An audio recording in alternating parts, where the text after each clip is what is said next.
전능하사 천지를 만드신 하나님 아버지를 내가 믿사오며 그 외아들 우리 주 예수 그리스도를 믿사오니 이는 성령으로 잉태하사 동정녀 마리아에게 나시고 본디오 빌라도에게 고난을 받으사 십자가에 못 박혀 죽으시고 장사한 지 사흘 만에 죽은 자 가운데서 다시 살아나시며 하늘에 오르사 전능하신 하나님 우편에 앉아 계시다가 저리로서 산자와 죽은 자를 심판하러 오시리라. 성령을 믿사오며 거룩한 공예와 성도가 서로 교통하는 것과 죄를 사하여 주시는 것과 몸이 다시 사는 것과 영원히 사는 것을 믿사옵나이다. 아멘.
안녕하세요 꿈치구들, 전도사님입니다. 한 주 동안 잘 지냈나요? 여러분의 개학이 어땠나요? 비록 온라인으로 진행된 개학이었지만 여러분이 정말로 기다렸던 개학인 줄 믿습니다. 우리가 이렇게 어렵게 시작한 또 개학인 만큼 이번 학기 여러분의 삶 속에서 또 아름다운 열매를 맺는 그런 한 학기 되었으면 좋겠습니다. 전도사님도 함께 기도할 테니까 우리 친구들 한 학기 최선을 다해서 나아갔으면 좋겠습니다. 그러면 오늘 우리 함께 읽을 하나님의 말씀 살펴보도록 할까요? 오늘 우리에게 주시는 하나님의 말씀은 요한계시록 2장 1절부터 7절까지의 말씀입니다. 우리 한 목소리로 읽도록 하겠습니다. 시작! 에베소 교회의 사자에게 편지하라. 오른손에 있는 7별을 붙잡고 7금 촛대 사이를 거니시는 이가 이르시되 내가 내 행위와 수고와 내 인내를 알고 또 악한 자들을 용납하지 아니한 것과 자칭 사도라 하되 아닌 자들을 시험하여 그의 거짓된 것을 내가 드러낸 것과 또 내가 참고 내 이름을 위하여 견디고 게으르지 아니한 것을 아노라. 그러나 너를 책망할 것이 있나니 너의 처음 사랑을 버렸느니라. 그러므로 어디서 떨어졌는지를 생각하고 회개하여 처음 행위를 가지라. 만일 그리하지 아니하고 회개하지 아니하면 내가 내게 가서 내 촛대를 그 자리에서 옮기리라. 오직 내게 이것이 있으니 내가 니골라당의 행위를 미워하는도다. 나도 이것을 미워하노라. 귀 있는 자는 성령이 교회들에게 하시는 말씀을 들을지어다. 이기는 그에게는 내가 하나님의 낙원에 있는 생명나무의 열매를 주어 먹게 하리라. 요한계시록 2장 1절부터 7절까지의 말씀. 아멘. 오늘은 처음 마음을 잊지 말아요 라는 말씀 제목을 가지고 함께 하나님의 말씀 살펴보도록 하겠습니다. 여러분, 사람처럼 이 첫 마음과 끝 마음이 다른 존재가 있을까요? 나 저거 사주면 진짜 열심히 공부할게요. 여러분, 어디서 많이 본 장면이 아닐까요? 나 진짜 저거 사주세요. 나 진짜 저거 나 진짜 사주면 열심히 공부할 건데 좀 사주면 안 돼, 엄마? 마침내 우리가 열심히 때를 쓴 그 결과 내가 가지고 싶었던 것을 얻을 수 있게 되었어요.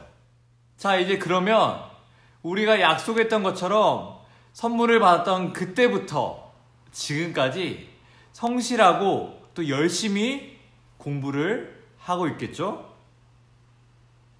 물론 이 이야기는 전도사님 어렸을 때에 있었던 이야기예요. 우리에게 처음이라는 것은 굉장히 큰 의미를 가지고 있어요. 여러분은 어떤가요? 시간이 지나면 지날수록 우리가 처음에 가졌던 그 마음과 지금의 마음이 똑같던가요? 내가 그토록 가지고 싶었던 것을 가졌을 때 그 말할 수 없는 행복함과 또 내가 이것을 가졌기 때문에 열심히 공부할 수 있을 것만 같았던 그 기분. 하지만 시간이 지나면 지날수록 그것에 대한 관심이 없어지게 되고 또 실증이 났던 그런 기억. 누구나 우리가 다 가지고 있는 그런 기억이 아닐까 싶어요. 오늘 우리가 읽었던 이 요한계시록에서도 처음 가졌던 그 마음을 잃어버린 한 교회의 모습을 우리가 확인할 수 있어요.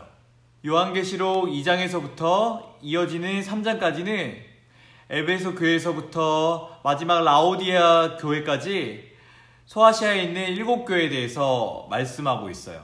특히 오늘 우리가 읽었던 이 요한계시록 2장 1절에서부터 7절까지는 사도 요한을 통해서 예수님께서 소아시아에 있는 7교회 중 첫 번째 편지인 에베소 교회에 보내는 편지예요. 에베소 교회가 있었던 그 지역은 아데미 신전이 있던 곳으로 우상을 섬기는 곳이었고 또 로마 황제를 또한 섬기는 그런 곳이었어요. 예수님께서 에베소 교회를 크게 칭찬하셨어요. 사도 요한이 요한계시록을 기록하던 그 당시에는 예수님을 믿는다는 그 이유만으로 많은 어려움을 겪던 시대였어요. 에베소 교회 역시도 예수님을 믿는다는 그 이유만으로 많은 어려움을 겪었었지만 그럼에도 불구하고 꿋꿋하게 예수님을 믿는 그 믿음을 지키며 나아갔어요. 많은 사람들이 예수님을 믿는다는 그 이유만으로 어려움을 받게 되자 예수님을 믿는 믿음을 버리게 되었지만 에베소 교회는 그런 어려움에도 불구하고 끝까지 견디며 예수님을 믿고 나아갔어요. 또한 에베소 교회는 예수님을 올바르게 믿지 않는 사람들이나 또 가짜 사도들을 잘 찾아내었고 그들이 하는 말에 모두 귀를 기울이지 않았으며 또한 그들의 잘못을 잘 찾아내었어요. 게다가 에베소 교회는 니골라파의 행동을 미워했어요.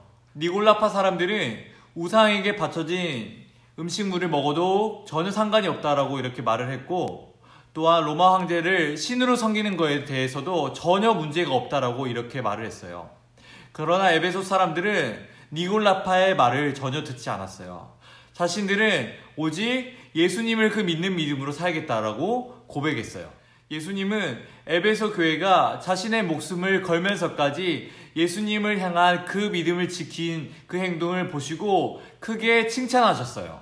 하지만 여러분, 이렇게 칭찬을 받았던 에베소 교회가 끝까지 예수님께 칭찬을 받았던 그런 교회였을까요? 예수님께서는 에베소 교회의 많은 일을 보시고 칭찬을 하셨지만 반대로 에베소 교회를 향해서 꾸짖음도 하셨어요. 에베소 교회가 꾸짖음을 받았던 그 이유는 바로 그들에게 가장 중요한 예수님에 대한 그 첫사랑을 잃어버렸기 때문이에요. 사랑하는 여러분, 우리가 아무리 좋은 일을 많이 한다고 해도, 훌륭한 일을 많이 한다고 해도 그 마음 가운데 예수님을 사랑하는 마음이 없다면 이게 과연 무슨 소용이 있을까요? 우리가 매일매일 큐티도 열심히 하고 또 예배도 빠지지 않고 드리지만 우리 마음 가운데, 우리 마음 중심에 예수님을 향한 그 첫사랑의 마음이 없다라고 한다면 자신의 믿음은 잘 지켰지만 예수님을 사랑하는 그 첫사랑을 잃어버려서 꾸지람을 받았던 그 에베소 교회의 모습이 바로 우리의 모습일 거예요. 세상에 있는 모든 것들이 다 변한다고 하지만 우리를 향하신 하나님의 그 사랑은 절대 변하지 않아요. 하나님은 어제도 오늘도 그리고 미래에도 영원히 변하지 않으신 하나님이시기 때문이에요. 하지만 여러분, 하나님을 향한 우리의 마음은 어떤가요? 내가 어제는 하나님을 깊이 사랑했지만 오늘은 이런저런 이유로 하나님을 사랑하지 못하는 여러 가지 이유들이 있진 않나요? 사랑하는 여러분, 에베소 교회는 처음에 예수님을 향한 그 믿음을 잘 지켰지만 시간이 지나면 지날수록 예수님을 향한 그 첫사랑이 점점 식어갔어요. 그런 에베소 교회의 모습을 보시고 예수님께서는 그들을 향해서 첫사랑을 회복하라고 말씀하고 계세요. 우리도 예수님을 처음 믿었을 때 그 첫 감격이 너무나 컸지만 우리도 시간이 지나면 지날수록 예수님을 향한 그 사랑의 마음이 조금씩 식어가는 우리의 모습을 발견하게 돼요. 하지만 하나님은 우리를 향하신 하나님의 그 사랑을 변함없이 지금도 주고 계시는 분이세요. 우리를 향하신 변함없는 하나님의 그 사랑을 기억하며 살아갈 때 우리는 하나님을 향한 그 사랑, 하나님을 향한 그 첫사랑을 잃어버리지 않고 살아가게 될 줄 믿습니다. 사랑하는 학공 친구들, 이번 한 주 살아가면서 하나님께서 우리를 향한 그 변함없으신 하나님의 그 크신 사랑을 깊이 묵상하면서 우리 역시 하나님을 향한 그 첫사랑을 또한 기억하며 또 우리의 마음을 잘 지키며 살아갈 수 있는 우리 사랑하는 학공 친구들 되길 진심으로 소망합니다. 우리 오늘 말씀을 생각하면서 함께 기도하도록 하겠습니다. 사랑의 주님, 오늘 말씀을 생각하며 함께 기도합니다. 하나님, 오늘 우리가 말씀을 통하여서 에베소 교회가 주님을 향한 그 믿음을 잘 지켰기 때문에 주님 앞에 또한 칭찬을 받았습니다. 하지만 또한 반면에 예수님을 향한 그 첫사랑을 잃어버렸기 때문에 주님 앞에 또한 꾸짖음을 받았습니다. 하나님, 이 에베소 교회의 모습이 혹시 우리의 모습은 아닌지 돌아보게 됩니다. 하나님, 우리가 혹시 에베소 교회 같은 모습이 있다면 하나님, 우리가 다시금 예수님을 향한, 하나님을 향한 그 첫사랑을 회복하게 하여 주시고 우리 가운데 주셨던 그 변함없으신 사랑을 기억하며 또한 우리 역시도 하나님을 사랑하는 그 첫사랑의 그 마음을, 감격을 기억하며 살아갈 수 있는 우리 사랑하는 초등부 친구들 될 수 있도록 주님 인도하여 주시옵소서. 하나님, 이제 또한 계약을 하였습니다. 우리가 처음 시작하는 그 마음 잘 품고 새 학기 또한 잘 시작할 수 있도록 은혜를 더하여 주시고 마치는 그 시간까지 하나님의 영광을 위하여 살아가는 우리 모든 초등부 친구들 될 수 있도록 주님 함께하여 주시옵소서. 그렇게 하실 주님을 찬양하고 살아계신 예수님의 이름으로 기도하옵나이다. 아멘. 여러분, 건강한 모습으로 또 다음 주에 만나요. 안녕. 주님이 가르쳐 주신 기도로 오늘 예배 마치도록 하겠습니다. 하늘에 계신 우리 아버지여, 이름이 거룩히 여김을 받으시오며 나라에 임하옵시며 뜻이 하늘에서 이룬 것 같이 땅에서도 이루어지이다. 오늘날 우리에게 일용할 양식을 주옵시고 우리가 우리에게 죄 지은 자를 사하여 준 것 같이 우리 죄를 사하여 주옵시고 우리를 시험에 들게 하지 마옵시고 다만 악에서 구하옵소서. 대개 나라와 권세와 영광이 아버지께 영원히 있사옵나이다. 아멘.